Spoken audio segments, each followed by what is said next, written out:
Assalamualaikum warahmatullahi wabarakatuh. Selamat berjumpa kembali dalam Ujar Unpam Mengajar. Saya Karisma Danenggiwangga dari Program Studi Pendidikan Ekonomi Fakultas Keguruan dan Ilmu Pendidikan Universitas Pamulang akan menemani kalian semua dalam mempelajari materi sejarah teori ekonomi.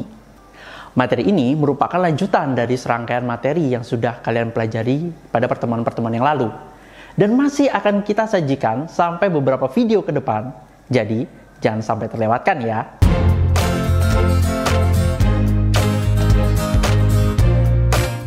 Jika beberapa pertemuan yang lalu kita telah bersama-sama mempelajari sejarah teori ekonomi aliran sejarah atau aliran historis, pada pertemuan kali ini kita akan melanjutkan ke pemikiran ekonomi mazhab institusionalisme. Sebelum kita mulai pembahasan yang pastinya akan seru ini, saya ada pertanyaan untuk teman-teman semua. Apa itu mazhab? Pada pembahasan-pembahasan sebelumnya, kalian mungkin pernah mendengarkan istilah ini. Mazhab merupakan penggolongan suatu hukum atau aturan. Kata mazhab berasal dari bahasa Arab yang berarti jalan yang harus dilalui dan dilewati. Sesuatu dikatakan mazhab bagi seseorang jika cara tersebut menjadi ciri khasnya. Dinamakan mazhab adalah metode atau manhaj yang dibentuk setelah melalui pemikiran dan penelitian. Hasil penelitian tersebut akan dijadikan sebagai pedoman yang jelas batasannya, bagian-bagiannya, dan dibangun di atas prinsip dan kaidah-kaidah. Dan istilah mazhab dapat dimasukkan ke dalam ruang lingkup disiplin keilmuan apapun, tak terkecuali ilmu ekonomi yang saat ini tengah kita pelajari. Seperti yang kita telah pelajari sebelumnya, pada pembahasan yang lalu, bahwa sejarah teori ekonomi memiliki tahapan-tahapan era dengan sudut pandang empiris yang mempengaruhi perilaku manusia kala itu. Kita sudah membahas pemikiran ekonomi mulai dari masa Yunani kuno hingga masa sejarah. Kemudian kita akan melanjutkan pada masa pembahasan mazhab institusionalisme ini.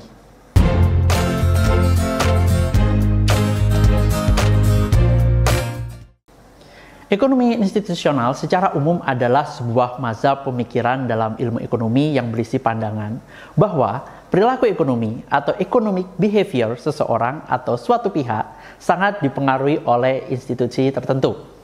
Institusi sendiri dalam hal ini memiliki arti yang cukup luas dan secara singkat dapat didefinisikan sebagai aturan main dalam suatu kelompok masyarakat, baik yang sifatnya formal maupun informal, yang sengaja disusun untuk membatasi atau mengatur hubungan antar manusia yang ada dalam kelompok masyarakat tersebut. Institusi formal dapat berupa peraturan, regulasi, hukum perundangan, dan lain-lain. Sementara institusi formal atau institusi informal dapat berupa konvensi, tren, budaya, dan sebagainya. Dengan demikian, institusi di sini tidak sama dengan organisasi. Mazhab institusional pada awalnya muncul sebagai sanggahan terhadap pandangan atau mazhab ekonomi neoklasik. Masih ingat kan? Yang menyatakan bahwa perilaku ekonomi seseorang adalah semata-mata didasarkan pada keinginan setiap individu untuk memaksimalkan keuntungan atau maximizing profit behavior. Istilah ekonomi institusional pertama kali diperkenalkan oleh Walter Hamilton pada tahun 1919. Namun, tokoh-tokoh awal yang secara konvensional dianggap sebagai pendiri mazhab institusional dalam ekonomi diantaranya adalah Thorstein Veblen, Wesley Mitchell, dan John R. Commons. Pandangan tokoh-tokoh awal mazhab institusional tersebut menekankan beberapa isu, antara lain perubahan teknologi, aspek psikologi, dan aspek hukum adalah aspek yang harus diikutsertakan dalam analisis ekonomi. Pada awalnya, pandangan ini cukup berkembang karena dianggap lebih merepresentasikan dunia nyata karena memiliki bukti yang empiris. Namun, dalam perjalanannya, perkembangan mazhab ini mengalami kemandekan atau stagnation, bahkan cenderung ditinggalkan.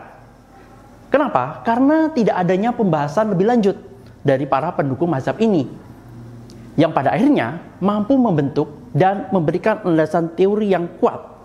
Di samping itu, pengembangan mazhab neoklasik yang secara luas mulai mengembangkan alat ekonometrik dalam analisisnya, serta pengembangan mazhab ekonomi kesejahteraan atau welfare economic yang diusung oleh Keynes, membuat mazhab institusional menjadi semakin tertinggal. Karena dengan alat-alat analisis tersebut, mazhab neoklasik menjadi dianggap mampu untuk memberikan penjelasan secara empirik. Meski demikian, sejak tahun 1970-an, mazhab ekonomi institusional mengalami kebangkitan lagi. Namun, mazhab ekonomi institusional yang bangkit belakangan tersebut tidak sepenuhnya sama dengan mazhab ekonomi institusional yang dibawa oleh Veblen dan kawan-kawan. Hal ini menyebabkan mazhab institusional yang muncul belakangan tersebut sering dinamakan sebagai mazhab institusional baru atau New Institutional Economics. Sementara pandangan Veblen dan selanjutnya sering disebut sebagai mazhab institusional lama, Old Institutional Economy. Mazhab ekonomi institusional baru ini pada umumnya membahas perilaku ekonomi dengan menggunakan alat analisis yang dikembangkan dengan dukungan dari 4 teori yang juga dapat digunakan sebagai alat analisis. Apa saja itu? 4 teori tersebut meliputi, yang pertama adalah teori biaya transaksi, yang kedua teori hak kepemilikan, teori ketiga adalah teori pemilihan publik, dan yang terakhir teori keempat adalah teori permainan atau yang lebih dikenal sebagai game teori. Perbedaan mendasar lainnya antara mazhab institusional lama dan mazhab institusional baru adalah menggunakan 2 dasar asumsi, yaitu bahwa manusia berperilaku rasional atau rational individual behavior, dan adanya fungsi preferensi individu yang jelas, di mana kedua asumsi tersebut juga merupakan asumsi dasar yang sangat penting bagi mazhab neoklasik. Oleh karena itu, mazhab institusional baru seringkali tidak diposisikan sebagai sanggahan terhadap mazhab ekonomi neoklasik, sebagaimana mazhab institusional yang lama, tapi sebagai bentuk pengembangan atau extension dari mazhab ekonomi neoklasik. Tokoh yang pertama adalah Tristan Bunde Veblen. Ini adalah seorang ahli ekonomi dan sosiolog kebangsaan Amerika, dan pemimpin pergerakan ekonomi institusional pastinya. Selain itu, dia juga populer atas kritik cerdasnya mengenai kapitalisme sebagai yang dibuktikan dalam bukunya yang berjudul The Theory of the Leisure Class. Inti pemikiran Veblen dapat dinyatakan dalam beberapa kenyataan ekonomi yang terlihat dalam perilaku individu dan masyarakat, tidak hanya disebabkan oleh motivasi ekonomi, tetapi juga karena motivasi lain, seperti motivasi sosial dan kejiwaan. Maka Veblen tidak puas terhadap gambaran teoritis tentang perilaku individu dan masyarakat dalam pemikiran ekonomi ortodoks. Dengan demikian, ilmu ekonomi menurut Veblen jauh lebih luas daripada yang ditemukan dalam pandangan-pandangan ahli ekonomi ortodoks. Revolusi perkembangan pemikiran yang dikemukakan Veblen, yaitu dengan memperluas lingkup pengkajian ilmu ekonomi, membawa akibat perluasan dan perubahan dalam metodologi, andaian-andaian, dan perilaku variabel-variabel ekonomi. Veblen melihat pengkajian ilmu ekonomi dari berbagai macam aspek ilmu sosial sehingga diperlukan interdisiplin. Oleh karena itu pula Veblen mendapat tuduhan sebagai seorang pemikir ekonomi, tetapi juga sebagai seorang sosiologis. Pandangan pemikiran Veblen yang utama bahwa teori-teori ekonomi ortodoks seperti teori konsumsi, perilaku bisnis, andaian-andaian laba maksimal, persaingan sempurna itu ditolak. Persaingan sempurna hampir tidak terjadi. Yang banyak terjadi adalah monopoli. Bukan persaingan harga, tetapi harga ditetapkan lebih tinggi. Konflik-konflik yang terjadi bukan lagi antara tenaga kerja dan pemilik modal, tetapi antara bisnismen dengan para teknisi. Karena dunia bisnis telah dikuasai oleh mesin, maka peranan teknisilah yang menentukan proses produksi tersebut. Namun, pandangan Veblen ini kemudian menuai banyak penolakan. Dikarenakan sukar dipahami karena mengambil istilah-istilah yang datang dari disiplin ilmu yang lain. Namun demikian, pandangan-pandangan Veblen ini telah mendorong perkembangan ilmu ekonomi kelembagaan yang ada di Amerika Serikat. Murid-muridnya kemudian melanjutkannya dan melakukan pengembangan pada pemikiran-pemikirannya. Menarik sekali kan?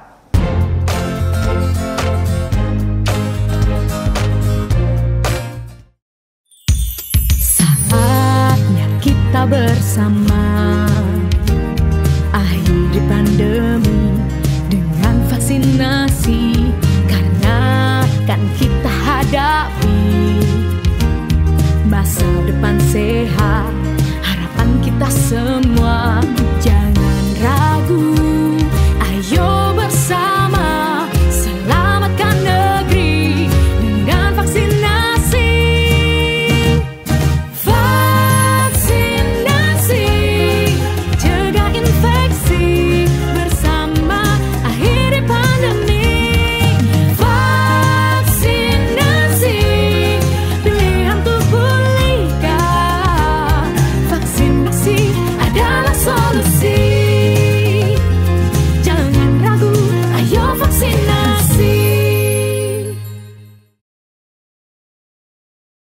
Hai semua, pada tahu nggak penyakit apa yang masuk di jajaran perawatan termahal? Jawabannya adalah talasemia.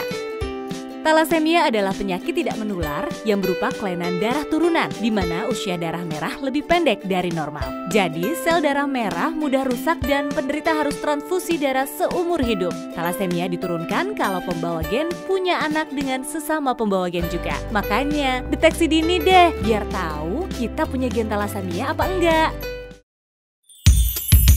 Saatnya kita bersama akhiri pandemi dengan vaksinasi, karena kan kita hadapi masa depan sehat, harapan kita semua. Jangan ragu, ayo bersama selamatkan negeri dengan vaksinasi.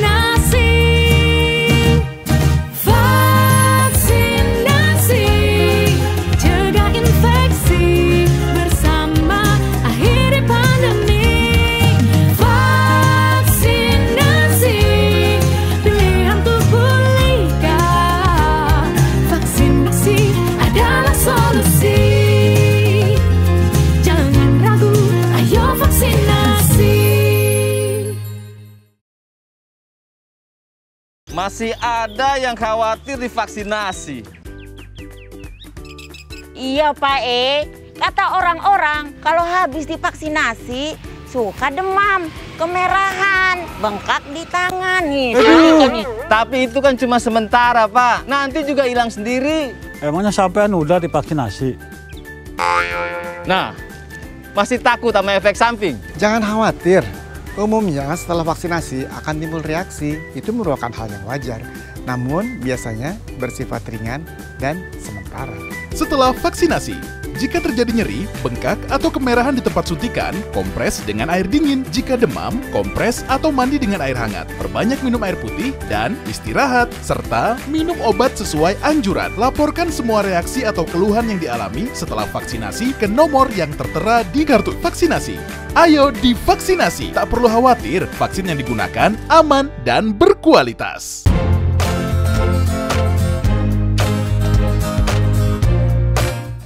Teman-teman mahasiswa, pada bahasan kedua kita akan melanjutkan dari perkembangan pemikiran Veblen. Tindakan kolektif dan surplus yang tidak produktif. Sejarah mengungkapkan Wesley Mitchell, seorang ilmuwan sejati yang tidak terpengaruh oleh pemikiran lain. Dia punya pandangan sendiri. Oleh karena itu, tidak semua pandangan Veblen disetujuinya. Bahkan, di samping pemikiran ekonomi ortodoks, pandangan Veblen mendapatkan kritik. Mitchell keberatan terhadap asumsi-asumsi, logika yang abstrak ekonomi ortodoks karena dia tidak pernah menggunakannya sebagai teori dalam penelitian. Dia lebih menekankan penelitian empirik dan menjelaskan data dengan deskriptif.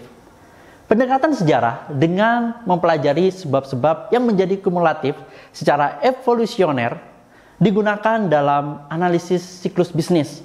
Fluktuasi kegiatan ekonomi dapat diamati dari keputusan-keputusan pengusaha, reaksi-reaksi pengusaha terhadap perubahan laba. Siklus bisnis terdiri dari beberapa tahap, yakni resesi, depresi, pemulihan, dan masa-masa makmur. Ini bisa disebut sebagai boom. John R. Commons, seorang pelopor ajaran ekonomi kelembagaan di Universitas Wisconsin, Commons mencoba untuk melakukan perubahan sosial, menyempurnakan struktur dan fungsi pendidikan di kampusnya, dan banyak memberikan sumbangan dalam ekonomi perburuhan. Pandangannya terhadap ekonomi ortodoks adalah penolakannya pada lingkungan ekonomi yang sempit, statik, dan mencoba memasukkan segi-segi kejiwaan, sejarah, hukum, sosial, dan politik dalam bahasannya. Teori harga dalam ekonomi ortodoks hanya berlaku dalam kondisi-kondisi khusus. Dalam pasar ekonomi ortodoks terjadi pertukaran, tetapi bukan hubungan pertukaran. Dia membagi 3 macam transaksi dalam pasar, yakni transaksi pengalihan hak milik kekayaan, transaksi kepemimpinan, dan transaksi distribusi. Dalam transaksi tersebut melibatkan aspek-aspek kebiasaan, adat, hukum, dan juga kejiwaan. Pandangan pemikiran Hobson tentang kritiknya terhadap ekonomi ortodoks, yaitu ada 3 kelemahan teori ekonomi ortodoks yang ditemukannya, yakni tidak dapat menyelesaikan masalah full employment yang dijanjikan teori ekonomi ortodoks, distribusi pendapatan yang senjang, dan pasar bukanlah ukuran terbaik untuk menentukan ongkos sosial. Adanya ekonomi normatif dan positif tidak disetujuinya. Oleh karena keduanya mengandung unsur etika, hipotesis tentang timbulnya imperialisme. Karena terjadi underconsumption dan oversaving dalam negeri. Maka diperlukan penanaman modal ke daerah-daerah yang baru. Pengeluaran pemerintah dan pajak dapat mendorong ekonomi ke arah full employment dan meningkatkan pendapatan pekerja dan meningkatkan produktivitas. Pembayaran terhadap faktor-faktor produksi dapat ditentukan atas kebutuhan cukup untuk meningkatkan produktivitas dan dengan memberikan kelebihan yang tidak produktif. Dengan semakin meratanya pembagian pendapatan akan mendorong peningkatan produktivitas, meningkatkan konsumsi, dan akan terhindarkan dari resesi.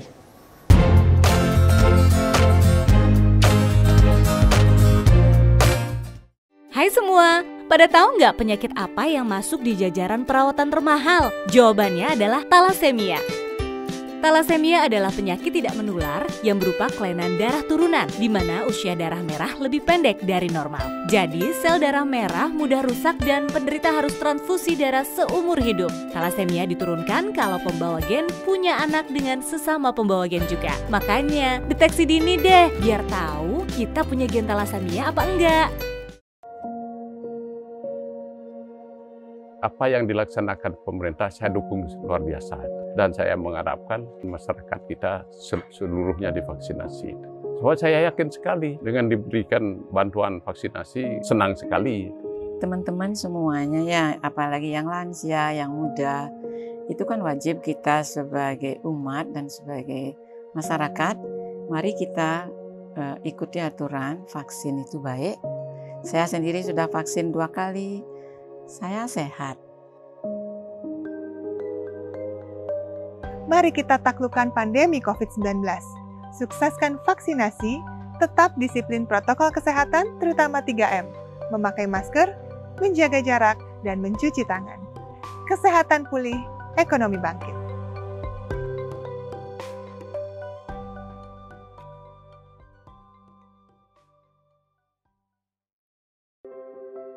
Corona ini tidak mengenal agama ya, tidak mengenal umur, tidak mengenal kedudukan, tidak mengenal jenis kelamin, semua sama. Kalau bicara pandemi ini kan secara global ya, maka ini semua menjadi kebutuhan dan tuntutan manusia di segala bangsa, bahwa sampai hari ini untuk pencegahan dan penurunan dari epidemi COVID-19 adalah dengan melalui vaksin. Vaksin itu adalah pelindung buat kita. Supaya kita tetap sehat, supaya kita bisa tetap beraktivitas. Lansia ini adalah kelompok rentan ya, jangan takut untuk divaksin. Karena manfaatnya sangat baik untuk kesehatan kita semua. Negara itu merawat, menjaga masyarakatnya. Masyarakatnya sehat, keluarga jadi sehat, bangsa juga jadi kuat.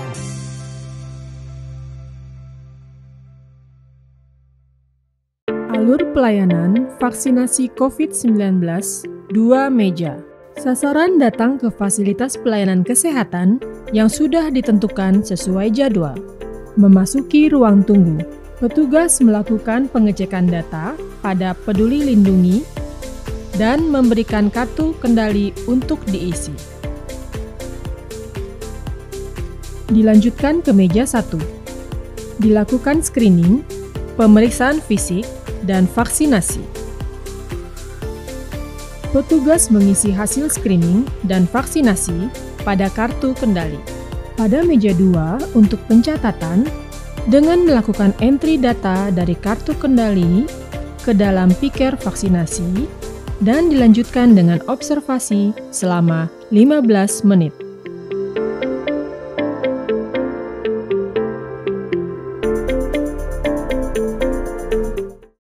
Pemerintah sudah menetapkan PPKM, pemberlakuan pembatasan kegiatan masyarakat. Selalu terapkan 3M. Tetap belajar dari rumah, bekerja dari rumah, dan belanja kebutuhan Anda dari rumah. Jika tidak mendesak, jangan keluar rumah. Hindari kontak dengan orang lain. Sayangi diri Anda dan keluarga.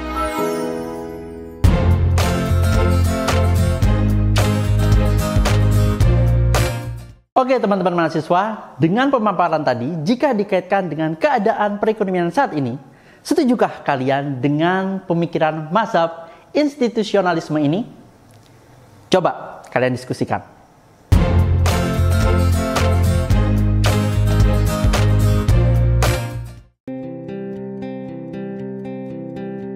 Thalassemia adalah penyakit kelainan darah, di mana umur darah 2-4 kali lebih pendek dibanding darah normal. Penyebabnya karena hemoglobin tidak terbentuk dengan sempurna, sehingga sel darah merah menjadi mudah rusak dan penderita mengalami kekurangan darah. Akibatnya, penderita harus mendapat transfusi darah secara rutin selama seumur hidup. Jika satu orang bisa donor darah 4 kantong dalam 1 tahun, setidaknya dibutuhkan 12 orang untuk mencukupi kebutuhan darah penderita thalassemia selama 1 tahun. Faktanya, setiap 250 ml darah yang ditransfusikan akan membawa sekitar 250 mg zat besi, sedangkan untuk kebutuhan normal tubuh hanya 1-2 mg per hari. Akibatnya, terjadi penumpukan zat besi dalam tubuh dan bisa menyebabkan gagal jantung, pembekakan hati, dan limfa. Setiap 3 jam ada 1 anak yang menderita thalassemia. Dalam 1 tahun diperkirakan akan ada 2.500 anak yang menderita thalassemia. Angka ini akan terus bertambah setiap tahunnya. Diperkirakan tahun 2020 nanti lebih dari 20.000 anak Indonesia menderita thalassemia. Ini 2 kali lipat dari jumlah kelahiran bayi di Indonesia setiap hari, atau hampir 4 kali lipat dari jumlah penderita thalassemia saat ini. Thalassemia terbagi menjadi 2, thalassemia mayor dan thalassemia minor. Thalassemia mayor adalah orang yang menderita penyakit thalassemia, sedangkan thalassemia minor hanya sebagai pembawa gen thalassemia dengan gejala anemia ringan, sehingga mereka tidak perlu pengobatan thalassemia. Secara fisik, pembawa thalassemia tidak dapat dibedakan dengan manusia yang memiliki sel darah normal. Mereka bisa bekerja, menikah, dan melakukan aktivitas lainnya, bahkan mampu mendonorkan darah. Talasemia bisa dicegah dengan cara menghindari pernikahan sesama pembawa talasemia. Bagaimana cara mendeteksinya? Satu-satunya jalan adalah dengan screening darah untuk mengetahui apakah normal atau pembawa talasemia. Bagaimana mekanisme penurunannya? Talasemia diturunkan dari orang tua kepada anaknya. Jika sesama talasemia mayor menikah, mereka akan melahirkan 100% anak talasemia mayor. Jika talasemia mayor menikah dengan pembawa talasemia, maka akan melahirkan 50% anak talasemia mayor. Jika sesama pembawa talasemia menikah, maka akan melahirkan 25% anak talasemia mayor. Akan tetapi, jika pembawa talasemia menikah dengan pasangan normal, maka tidak akan melahirkan anak talasemia mayor. Begitu juga jika talasemia mayor menikah dengan pasangan normal. Di Indonesia, 6-10 dari 100 orang adalah pembawa talasemia.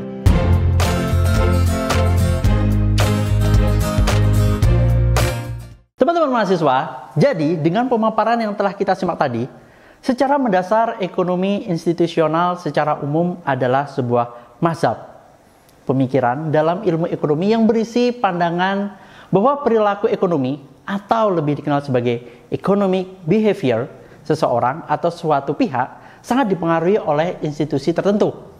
Institusi sendiri dalam hal ini memiliki arti yang cukup luas dan secara singkat dapat didefinisikan sebagai aturan main dalam suatu kelompok masyarakat, baik yang sifatnya formal maupun informal, yang sengaja disusun untuk membatasi atau mengatur hubungan antar manusia yang ada dalam kelompok masyarakat tersebut. Institusi formal dapat berupa peraturan, regulasi, hukum perundangan, dan lain-lain. Sementara institusi informal dapat berupa konvensi, tren, budaya, dan lain sebagainya. Dengan demikian, institusi di sini tidak sama dengan organisasi. Mazhab institusional dalam awalnya muncul sebagai sanggahan terhadap pandangan atau mazhab ekonomi neoklasik yang menyatakan bahwa perilaku ekonomi seseorang adalah semata-mata didasarkan pada keinginan setiap individu untuk memaksimalkan keuntungan atau maximizing profit behavior.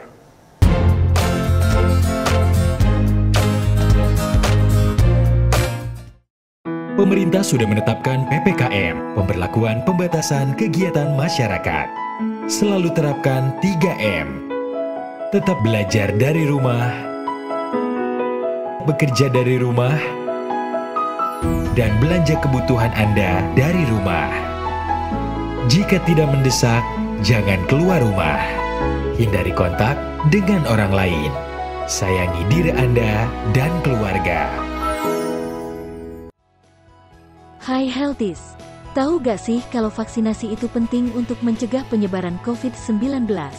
Oleh karena itu ada beberapa hal yang harus Anda tahu tentang vaksinasi. Segera vaksinasi jika sudah ada kesempatan mendapatkan vaksin COVID-19. Walau sudah divaksinasi, mari tetap pakai masker, cuci tangan pakai sabun, jaga jarak minimal 1 meter, hindari kerumunan, dan batasi mobilitas untuk melindungi diri dan orang lain.